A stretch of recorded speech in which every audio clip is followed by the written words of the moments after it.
Now Jacob heard that the sons of Laban were saying, Jacob has taken all that was our father's, and from what was our father's he has gained all this wealth. And Jacob saw that Laban did not regard him with favor as before. Then the Lord said to Jacob, Return to the land of your fathers and to your kindred, and I will be with you.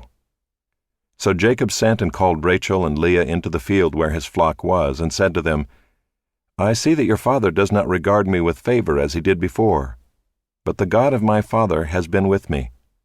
You know that I have served your father with all my strength, yet your father has cheated me and changed my wages 10 times. But God did not permit him to harm me. If he said, The spotted shall be your wages, then all the flock bore spotted. And if he said, The striped shall be your wages, then all the flock bore striped. Thus God has taken away the livestock of your father and given them to me. In the breeding season of the flock I lifted up my eyes and saw in a dream that the goats that mated with the flock were striped, spotted, and mottled. Then the angel of God said to me in the dream, Jacob, and I said, Here I am. And he said, Lift up your eyes and see, all the goats that mate with the flock are striped, spotted, and mottled, for I have seen all that Laban is doing to you. I am the God of Bethel, where you anointed a pillar and made a vow to me. Now arise, go out from this land, and return to the land of your kindred. Then Rachel and Leah answered and said to him, Is there any portion or inheritance left to us in our father's house? Are we not regarded by him as foreigners? For he has sold us, and he has indeed devoured our money. All the wealth that God has taken away from our father belongs to us and to our children. Now then, whatever God has said to you, do. So Jacob arose and set his sons and his wives on camels. He drove away all his livestock, all his property that he had gained, the livestock in his possession that he had acquired in Paddan Aram, to go to the land of Canaan to his father Isaac. Laban had gone to shear his sheep, and Rachel stole her father's household gods. And Jacob tricked Laban the Aramean by not telling him that he intended to flee. He fled with all that he had and arose and crossed the Euphrates, and set his face toward the hill country of Gilead. When it was told Laban on the 3rd day that Jacob had fled, he took his kinsman with him and pursued him for 7 days, and followed close after him into the hill country of Gilead. But God came to Laban the Aramean in a dream by night and said to him, Be careful not to say anything to Jacob, either good or bad. And Laban overtook Jacob.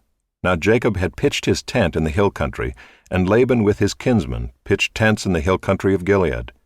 And Laban said to Jacob, What have you done that you have tricked me and driven away my daughters like captives of the sword?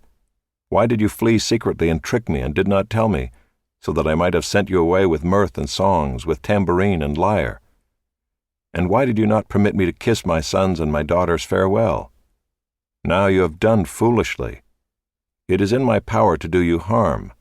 But the God of your father spoke to me last night, saying, Be careful not to say anything to Jacob, either good or bad. And now you have gone away, because you longed greatly for your father's house. But why did you steal my gods? Jacob answered and said to Laban, Because I was afraid, for I thought that you would take your daughters from me by force. Anyone with whom you find your gods shall not live. In the presence of our kinsmen, point out what I have that is yours, and take it. Now Jacob did not know that Rachel had stolen them. So Laban went into Jacob's tent and into Leah's tent, and into the tent of the 2 female servants, but he did not find them. And he went out of Leah's tent and entered Rachel's. Now Rachel had taken the household gods and put them in the camel's saddle and sat on them. Laban felt all about the tent, but did not find them. And she said to her father, Let not my lord be angry that I cannot rise before you, for the way of women is upon me. So he searched, but did not find the household gods. Then Jacob became angry and berated Laban. Jacob said to Laban, What is my offense? What is my sin that you have hotly pursued me? For you have felt through all my goods. What have you found of all your household goods? Set it here before my kinsmen and your kinsmen, that they may decide between us 2. These 20 years I have been with you. Your ewes and your female goats have not miscarried, and I have not eaten the rams of your flocks. What was torn by wild beasts I did not bring to you. I bore the loss of it myself. From my hand you required it, whether stolen by day or stolen by night. There I was. By day the heat consumed me, and the cold by night, and my sleep fled from my eyes. These 20 years I have been in your house. I served you 14 years for your 2 daughters, and 6 years for your flock, and you have changed my wages 10 times. If the God of my father, the God of Abraham, and the fear of Isaac, had not been on my side, surely now you would have sent me away empty-handed. God saw my affliction and the labor of my hands, and rebuked you last night." Then Laban answered and said to Jacob, "The daughters are my daughters, the children are my children, the flocks are my flocks, and all that you see is mine. But what can I do this day for these my daughters, or for their children whom they have borne? Come now, let us make a covenant, you and I, and let it be a witness between you and me." So Jacob took a stone and set it up as a pillar. And Jacob said to his kinsmen, "Gather stones." And they took stones and made a heap, and they ate there by the heap. Laban called it Jegar-sahadutha, but Jacob called it Galeed. Laban said, "This heap is a witness between you and me today." Therefore he named it Galeed and Mizpah, for he said, "The Lord watch between you and me, when we are out of one another's sight. If you oppress my daughters, or if you take wives besides my daughters, although no one is with us, see, God is witness between you and me." Then Laban said to Jacob, "See this heap and the pillar which I have set between you and me. This heap is a witness, and the pillar is a witness, that I will not pass over this heap to you, and you will not pass over this heap and this pillar to me, to do harm. The God of Abraham and the God of Nahor, the God of their father, judge between us." So Jacob swore by the fear of his father Isaac, and Jacob offered a sacrifice in the hill country and called his kinsmen to eat bread. They ate bread and spent the night in the hill country. Early in the morning Laban arose and kissed his grandchildren and his daughters and blessed them. Then Laban departed and returned home. Jacob went on his way, and the angels of God met him. And when Jacob saw them, he said, "This is God's camp." So he called the name of that place Mahanaim. And Jacob sent messengers before him to Esau his brother in the land of Seir, the country of Edom, instructing them, "Thus you shall say to my lord Esau, Thus says your servant Jacob, I have sojourned with Laban, and stayed until now. I have oxen, donkeys, flocks, male servants and female servants. I have sent to tell my lord in order that I may find favor in your sight." And the messengers returned to Jacob, saying, "We came to your brother Esau, and he is coming to meet you, and there are 400 men with him." Then Jacob was greatly afraid and distressed. He divided the people who were with him and the flocks and herds and camels into 2 camps, thinking, "If Esau comes to the one camp and attacks it, then the camp that is left will escape." And Jacob said, "O God of my father Abraham, and God of my father Isaac, O Lord, who said to me, Return to your country and to your kindred, that I may do you good. I am not worthy of the least of all the deeds of steadfast love and all the faithfulness that you have shown to your servant. For with only my staff I crossed this Jordan, and now I have become 2 camps. Please deliver me from the hand of my brother, from the hand of Esau, for I fear him, that he may come and attack me, the mothers with the children. But you said, I will surely do you good, and make your offspring as the sand of the sea, which cannot be numbered for multitude." So he stayed there that night, and from what he had with him he took a present for his brother Esau, 200 female goats and 20 male goats, 200 ewes and 20 rams, 30 milking camels and their calves, 40 cows and 10 bulls, 20 female donkeys and 10 male donkeys. These he handed over to his servants, every drove by itself, and said to his servants, "Pass on ahead of me and put a space between drove and drove." He instructed the first, "When Esau my brother meets you and asks you, 'To whom do you belong? Where are you going? And whose are these ahead of you?' Then you shall say, 'They belong to your servant Jacob. They are a present sent to my lord Esau. And moreover, he is behind us.'" He likewise instructed the second and the third and all who followed the droves. "You shall say the same thing to Esau when you find him. And you shall say, Moreover, your servant Jacob is behind us. For he thought, I may appease him with the present that goes ahead of me, and afterward I shall see his face. Perhaps he will accept me. So the present passed on ahead of him, and he himself stayed that night in the camp. The same night he arose and took his 2 wives, his 2 female servants, and his 11 children, and crossed the ford of the Jabbok. He took them and sent them across the stream, and everything else that he had, and Jacob was left alone. And a man wrestled with him until the breaking of the day. When the man saw that he did not prevail against Jacob, he touched his hip socket, and Jacob's hip was put out of joint as he wrestled with him. Then he said, Let me go, for the day has broken. But Jacob said, I will not let you go unless you bless me. And he said to him, What is your name? And he said, Jacob. Then he said, Your name shall no longer be called Jacob, but Israel, for you have striven with God and with men, and have prevailed. Then Jacob asked him, Please tell me your name. But he said, Why is it that you ask my name? And there he blessed him. So Jacob called the name of the place Peniel, saying, For I have seen God face to face, and yet my life has been delivered. The sun rose upon him as he passed Penuel, limping because of his hip. Therefore to this day the people of Israel do not eat the sinew of the thigh that is on the hip socket, because he touched the socket of Jacob's hip on the sinew of the thigh. And Jacob lifted up his eyes and looked, and behold, Esau was coming, and 400 men with him. So he divided the children among Leah and Rachel and the 2 female servants. And he put the servants with their children in front, then Leah with her children, and Rachel and Joseph last of all. He himself went on before them, bowing himself to the ground 7 times until he came near to his brother. But Esau ran to meet him and embraced him and fell upon his neck and kissed him, and they wept. And when Esau lifted up his eyes and saw the women and children, he said, Who are these with you? Jacob said, The children whom God has graciously given your servant. Then the servants drew near, they and their children, and bowed down. Leah likewise and her children drew near and bowed down. And last Joseph and Rachel drew near, and they bowed down. Esau said, What do you mean by all this company that I met?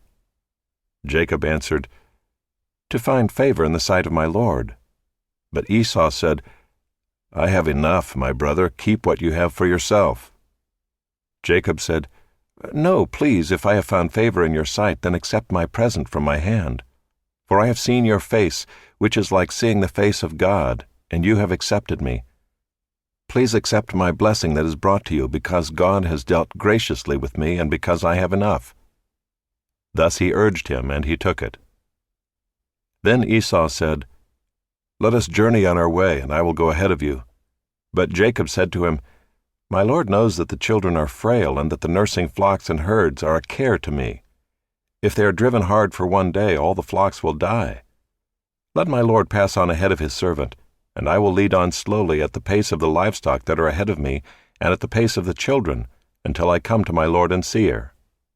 So Esau said, Let me leave with you some of the people who are with me. But he said, What need is there? Let me find favor in the sight of my Lord. So Esau returned that day on his way to Seir. But Jacob journeyed to Succoth, and built himself a house and made booths for his livestock. Therefore the name of the place is called Succoth. And Jacob came safely to the land of Shechem, which is in the land of Canaan, on his way to Paddan Aram, and he camped before the city. And from the sons of Hamor, Shechem's father, he bought for 100 pieces of money the piece of land on which he had pitched his tent. There he erected an altar and called it El Elohe Israel. Now Dinah the daughter of Leah, whom she had borne to Jacob, went out to see the women of the land. And when Shechem the son of Hamor the Hivite, the prince of the land, saw her, he seized her and lay with her and humiliated her. And his soul was drawn to Dinah the daughter of Jacob. He loved the young woman and spoke tenderly to her. So Shechem spoke to his father Hamor, saying, Get me this girl for my wife. Now Jacob heard that he had defiled his daughter Dinah, but his sons were with his livestock in the field, so Jacob held his peace until they came. And Hamor the father of Shechem went out to Jacob to speak with him. The sons of Jacob had come in from the field as soon as they heard of it, and the men were indignant and very angry because he had done an outrageous thing in Israel by lying with Jacob's daughter, for such a thing must not be done. But Hamor spoke with them, saying, "The soul of my son Shechem longs for your daughter. Please give her to him to be his wife. Make marriages with us. Give your daughters to us, and take our daughters for yourselves. You shall dwell with us, and the land shall be open to you. Dwell and trade in it, and get property in it." Shechem also said to her father and to her brothers, "Let me find favor in your eyes, and whatever you say to me I will give. Ask me for as great a bride price and gift as you will, and I will give whatever you say to me. Only give me the young woman to be my wife." The sons of Jacob answered Shechem and his father Hamor deceitfully, because he had defiled their sister Dinah. They said to them, "We cannot do this thing to give our sister to one who is uncircumcised, for that would be a disgrace to us.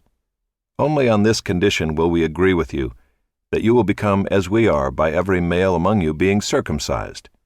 Then we will give our daughters to you, and we will take your daughters to ourselves, and we will dwell with you and become one people. But if you will not listen to us and be circumcised, then we will take our daughter and we will be gone." Their words pleased Hamor and Hamor's son Shechem, and the young man did not delay to do the thing because he delighted in Jacob's daughter. Now he was the most honored of all his father's house. So Hamor and his son Shechem came to the gate of their city and spoke to the men of their city, saying, "These men are at peace with us. Let them dwell in the land and trade in it, for behold, the land is large enough for them. Let us take their daughters as wives, and let us give them our daughters. Only on this condition will the men agree to dwell with us to become one people, when every male among us is circumcised as they are circumcised. Will not their livestock, their property, and all their beasts be ours? Only let us agree with them, and they will dwell with us." And all who went out of the gate of his city listened to Hamor and his son Shechem, and every male was circumcised, all who went out of the gate of his city. On the third day, when they were sore, 2 of the sons of Jacob, Simeon and Levi, Dinah's brothers, took their swords and came against the city while it felt secure, and killed all the males. They killed Hamor and his son Shechem with the sword, and took Dinah out of Shechem's house and went away. The sons of Jacob came upon the slain and plundered the city, because they had defiled their sister. They took their flocks and their herds, their donkeys, and whatever was in the city and in the field, all their wealth, all their little ones and their wives, all that was in the houses they captured and plundered. Then Jacob said to Simeon and Levi, "You have brought trouble on me by making me stink to the inhabitants of the land, the Canaanites and the Perizzites. My numbers are few, and if they gather themselves against me and attack me, I shall be destroyed, both I and my household." But they said, "Should he treat our sister like a prostitute?" God said to Jacob, "Arise, go up to Bethel and dwell there. Make an altar there to the God who appeared to you when you fled from your brother Esau." So Jacob said to his household and to all who were with him, "Put away the foreign gods that are among you, and purify yourselves, and change your garments. Then let us arise and go up to Bethel, so that I may make there an altar to the God who answers me in the day of my distress, and has been with me wherever I have gone." So they gave to Jacob all the foreign gods that they had, and the rings that were in their ears. Jacob hid them under the terebinth tree that was near Shechem. And as they journeyed, a terror from God fell upon the cities that were around them, so that they did not pursue the sons of Jacob. And Jacob came to Luz, that is Bethel, which is in the land of Canaan, he and all the people who were with him, and there he built an altar and called the place El-Bethel, because there God had revealed himself to him when he fled from his brother. And Deborah, Rebekah's nurse, died, and she was buried under an oak below Bethel. So he called its name Allon-Bacuth. God appeared to Jacob again when he came to Paddan-aram, and blessed him. And God said to him, "Your name is Jacob. No longer shall your name be called Jacob, but Israel shall be your name." So he called his name Israel. And God said to him, "I am God Almighty. Be fruitful and multiply. A nation and a company of nations shall come from you, and kings shall come from your own body. The land that I gave to Abraham and Isaac I will give to you, and I will give the land to your offspring after you." Then God went up from him in the place where he had spoken with him, and Jacob set up a pillar in the place where he had spoken with him, a pillar of stone. He poured out a drink offering on it, and poured oil on it. So Jacob called the name of the place where God had spoken with him, Bethel. Then they journeyed from Bethel. When they were still some distance from Ephrath, Rachel went into labor, and she had hard labor. And when her labor was at its hardest, the midwife said to her, "Do not fear, for you have another son." And as her soul was departing, for she was dying, she called his name Ben-Oni, but his father called him Benjamin. So Rachel died, and she was buried on the way to Ephrath, that is, Bethlehem, and Jacob set up a pillar over her tomb. It is the pillar of Rachel's tomb, which is there to this day. Israel journeyed on and pitched his tent beyond the tower of Eder. While Israel lived in that land, Reuben went and lay with Bilhah, his father's concubine, and Israel heard of it. Now the sons of Jacob were 12. The sons of Leah, Reuben, Jacob's firstborn, Simeon, Levi, Judah, Issachar, and Zebulun. The sons of Rachel, Joseph and Benjamin. The sons of Bilhah, Rachel's servant, Dan and Naphtali. The sons of Zilpah, Leah's servant, Gad and Asher. These were the sons of Jacob who were born to him in Padanaram. And Jacob came to his father Isaac at Mamre, or Kiriath Arba, that is Hebron, where Abraham and Isaac had sojourned. Now the days of Isaac were 180 years, and Isaac breathed his last, and he died and was gathered to his people, old and full of days. And his sons Esau and Jacob buried him. These are the generations of Esau, that is, Edom. Esau took his wives from the Canaanites: Ida the daughter of Elon the Hittite, Aholibamah the daughter of Anah the daughter of Zibeon the Hivite, and Basemath, Ishmael's daughter, the sister of Nebaioth. And Ida bore to Esau Eliphaz. Basemath bore Reuel. And Aholibamah bore Jeush, Jalem, and Korah. These are the sons of Esau who were born to him in the land of Canaan. Then Esau took his wives, his sons, his daughters, and all the members of his household, his livestock, all his beasts, and all his property that he had acquired in the land of Canaan.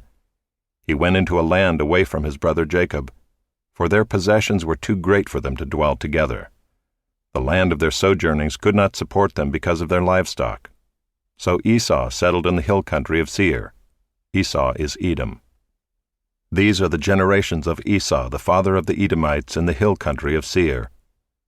These are the names of Esau's sons: Eliphaz the son of Ida, the wife of Esau, Reuel the son of Basemath, the wife of Esau. The sons of Eliphaz were Teman, Omar, Zepho, Gatam, and Kenaz. Timnah was a concubine of Eliphaz, Esau's son. She bore Amalek to Eliphaz. These are the sons of Ida, Esau's wife. These are the sons of Reuel, Nahath, Zerah, Shammah, and Mizah. These are the sons of Basemath, Esau's wife. These are the sons of Aholibamah, the daughter of Anah, the daughter of Zibeon, Esau's wife. She bore to Esau Jeush, Jalem, and Korah. These are the chiefs of the sons of Esau, the sons of Eliphaz the firstborn of Esau, the chiefs: Teman, Omar, Zepho, Kenaz, Korah, Gatam, and Amalek. These are the chiefs of Eliphaz in the land of Edom. These are the sons of Ida. These are the sons of Reuel, Esau's son, the chiefs Nahath, Zerah, Shammah, and Mizah. These are the chiefs of Reuel in the land of Edom. These are the sons of Basemath, Esau's wife. These are the sons of Aholibamah, Esau's wife, the chiefs Jeush, Jalem, and Korah. These are the chiefs born of Aholibamah, the daughter of Anah, Esau's wife. These are the sons of Esau, that is Edom, and these are their chiefs. These are the sons of Seir the Horite, the inhabitants of the land: Lotan, Shobal, Zibeon, Anah, Dishan, Ezer, and Dishan. These are the chiefs of the Horites, the sons of Seir in the land of Edom. The sons of Lotan were Hori and Hemam, and Lotan's sister was Timnah. These are the sons of Shobal: Alvan, Manahath, Ebal, Shepho, and Onam. These are the sons of Zibeon: Aiah and Anah. He is the Anah who found the hot springs in the wilderness, as he pastured the donkeys of Zibeon his father. These are the children of Anah: Dishon and Aholibamah the daughter of Anah. These are the sons of Dishon: Himdan, Eshban, Ithran, and Kiran. These are the sons of Ezer: Bilhan, Zaavan, and Achan. These are the sons of Dishan: Uz and Aaron. These are the chiefs of the Horites, the chiefs Lotan, Shobal, Zibeon, Anah, Dishon, Ezer, and Dishan. These are the chiefs of the Horites, chief by chief in the land of Seir. These are the kings who reigned in the land of Edom before any king reigned over the Israelites. Bela the son of Beor reigned in Edom, the name of his city being Dinhabah. Bela died, and Jobab the son of Zerah of Bozrah reigned in his place. Jobab died, and Husham of the land of the Temanites reigned in his place. Husham died, and Hadad the son of Bedad, who defeated Midian in the country of Moab, reigned in his place, the name of his city being Avith. Hadad died, and Samlah of Masrekah reigned in his place. Samlah died, and Shaul of Rehoboth on the Euphrates reigned in his place. Shaul died, and Baal-Hanan the son of Achbor reigned in his place.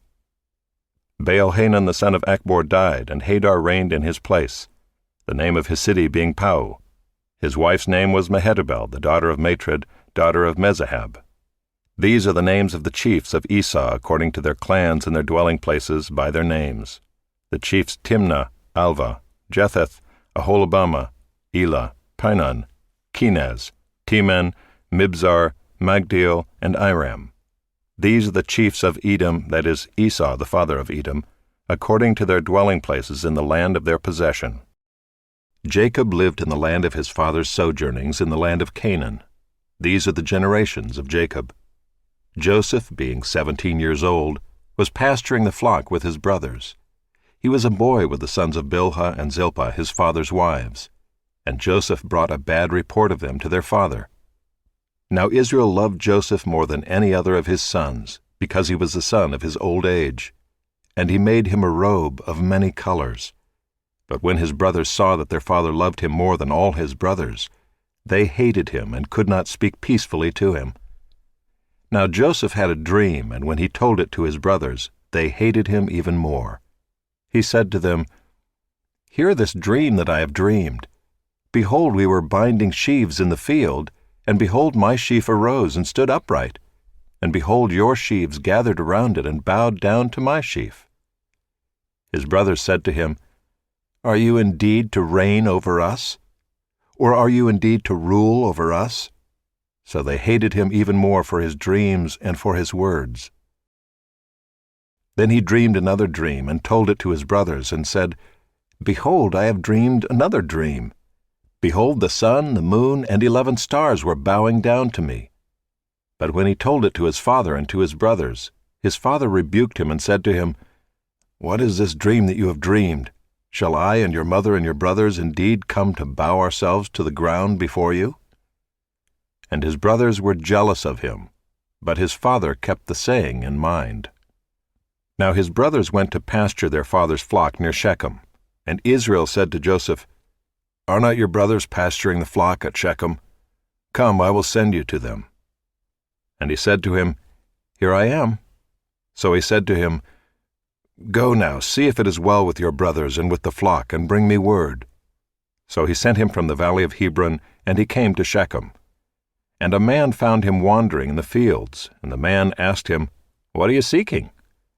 "I am seeking my brothers," he said. "Tell me, please, where they are pasturing the flock." And the man said, "They have gone away, for I heard them say, 'Let us go to Dothan.'" So Joseph went after his brothers and found them at Dothan. They saw him from afar, and before he came near to them, they conspired against him to kill him. They said to one another, "Here comes this dreamer. Come now, let us kill him and throw him into one of the pits. Then we will say that a fierce animal has devoured him, and we will see what will become of his dreams." But when Reuben heard it, he rescued him out of their hands, saying, "Let us not take his life." And Reuben said to them, "Shed no blood. Throw him into this pit here in the wilderness, but do not lay a hand on him," that he might rescue him out of their hand to restore him to his father. So when Joseph came to his brothers, they stripped him of his robe, the robe of many colors that he wore, and they took him and threw him into a pit. The pit was empty, there was no water in it. Then they sat down to eat. And looking up, they saw a caravan of Ishmaelites coming from Gilead with their camels bearing gum, balm, and myrrh, on their way to carry it down to Egypt. Then Judah said to his brothers, "What profit is it if we kill our brother and conceal his blood? Come, let us sell him to the Ishmaelites, and let not our hand be upon him, for he is our brother, our own flesh." And his brothers listened to him. Then Midianite traders passed by, and they drew Joseph up and lifted him out of the pit, and sold him to the Ishmaelites for 20 shekels of silver. They took Joseph to Egypt. When Reuben returned to the pit and saw that Joseph was not in the pit, he tore his clothes and returned to his brothers and said, "The boy is gone, and where shall I go?" Then they took Joseph's robe and slaughtered a goat and dipped the robe in the blood. And they sent the robe of many colors and brought it to their father and said, "This we have found. Please identify whether it is your son's robe or not." And he identified it and said, "It is my son's robe. A fierce animal has devoured him. Joseph is without doubt torn to pieces." Then Jacob tore his garments and put sackcloth on his loins and mourned for his son many days. All his sons and all his daughters rose up to comfort him, but he refused to be comforted and said, "No, I shall go down to Sheol to my son, mourning." Thus his father wept for him. Meanwhile the Midianites had sold him in Egypt to Potiphar, an officer of Pharaoh, the captain of the guard. It happened at that time that Judah went down from his brothers and turned aside to a certain Adulamite, whose name was Hira. There Judah saw the daughter of a certain Canaanite whose name was Shua. He took her and went into her, and she conceived and bore a son, and he called his name She conceived again and bore a son, and she called his name Onan. Yet again she bore a son, and she called his name Shelah. Judah was in Chezib when she bore him.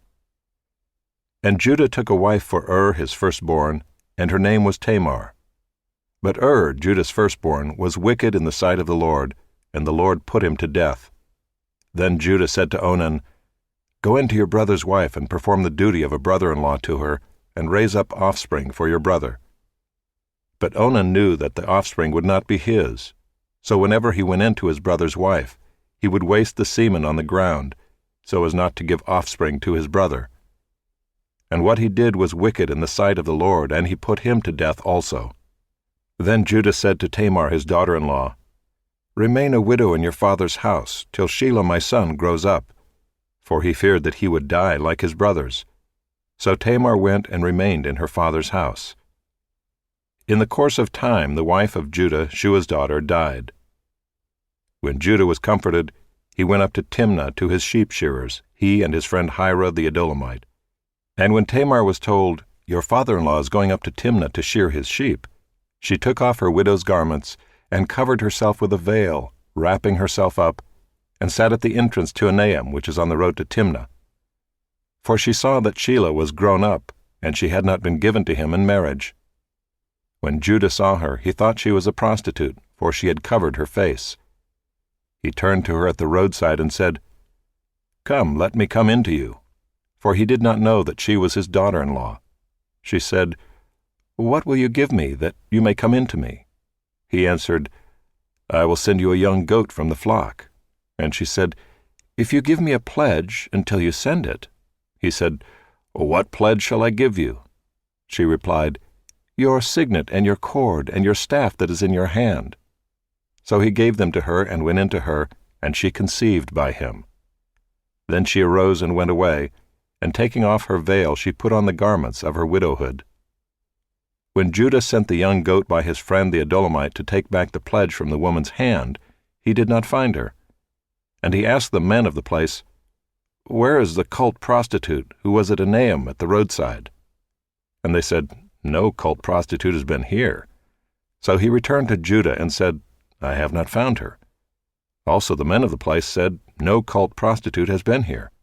And Judah replied, "Well, let her keep the things as her own, or we shall be laughed at. You see, I sent this young goat, and you did not find her." About 3 months later, Judah was told, "Tamar, your daughter-in-law, has been immoral. Moreover, she is pregnant by immorality."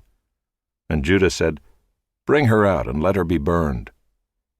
As she was being brought out, she sent word to her father-in-law, "By the man to whom these belong, I am pregnant." And she said, "Please identify whose these are, the signet and the cord and the staff." Then Judah identified them and said, "She is more righteous than I, since I did not give her to my son Shelah." And he did not know her again. When the time of her labor came, there were twins in her womb. And when she was in labor, one put out a hand, and the midwife took and tied a scarlet thread on his hand, saying, "This one came out first." But as he drew back his hand, behold, his brother came out. And she said, "What a breach you have made for yourself." Therefore his name was called Perez. Afterward his brother came out with the scarlet thread on his hand, and his name was called Zerah. Now Joseph had been brought down to Egypt, and Potiphar, an officer of Pharaoh, the captain of the guard, an Egyptian, had bought him from the Ishmaelites who had brought him down there. The Lord was with Joseph, and he became a successful man, and he was in the house of his Egyptian master. His master saw that the Lord was with him, and that the Lord caused all that he did to succeed in his hands. So Joseph found favor in his sight and attended him, and he made him overseer of his house, and put him in charge of all that he had. From the time that he made him overseer in his house and over all that he had, the Lord blessed the Egyptian's house for Joseph's sake. The blessing of the Lord was on all that he had, in house and field. So he left all that he had in Joseph's charge, and because of him he had no concern about anything but the food he ate. Now Joseph was handsome in form and appearance.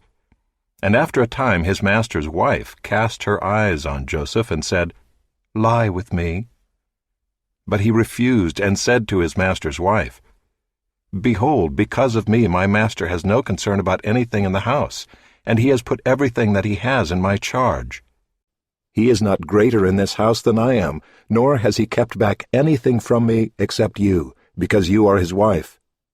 How then can I do this great wickedness and sin against God?" And as she spoke to Joseph day after day, he would not listen to her, to lie beside her, or to be with her. But one day, when he went into the house to do his work, and none of the men of the house was there in the house, she caught him by his garment, saying, "Lie with me." But he left his garment in her hand, and fled and got out of the house. And as soon as she saw that he had left his garment in her hand, and had fled out of the house, she called to the men of her household, and said to them, "See, he has brought among us a Hebrew to laugh at us. He came in to lie with me, and I cried out with a loud voice. And as soon as he heard that I lifted up my voice and cried out, he left his garment beside me and fled and got out of the house."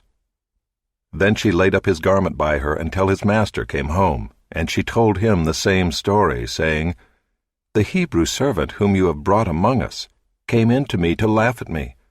But as soon as I lifted up my voice and cried, he left his garment beside me and fled out of the house." As soon as his master heard the words that his wife spoke to him, "This is the way your servant treated me," his anger was kindled. And Joseph's master took him and put him into the prison, the place where the king's prisoners were confined, and he was there in prison. But the Lord was with Joseph, and showed him steadfast love, and gave him favor in the sight of the keeper of the prison. And the keeper of the prison put Joseph in charge of all the prisoners who were in the prison. Whatever was done there, he was the one who did it. The keeper of the prison paid no attention to anything that was in Joseph's charge, because the Lord was with him, and whatever he did, the Lord made it succeed. Sometime after this, the cupbearer of the king of Egypt and his baker committed an offense against their lord the king of Egypt. And Pharaoh was angry with his 2 officers, the chief cupbearer and the chief baker, and he put them in custody in the house of the captain of the guard, in the prison where Joseph was confined. The captain of the guard appointed Joseph to be with him, and he attended them.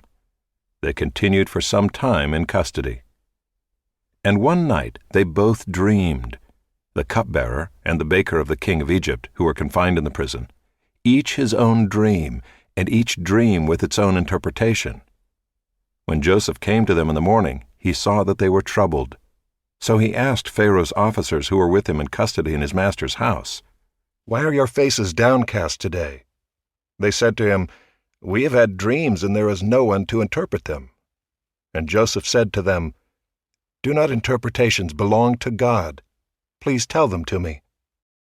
So the chief cupbearer told his dream to Joseph and said to him, "In my dream there was a vine before me, and on the vine there were 3 branches.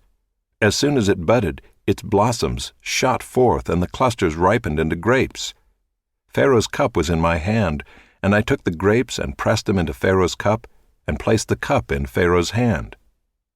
Then Joseph said to him, "This is its interpretation. The 3 branches are 3 days.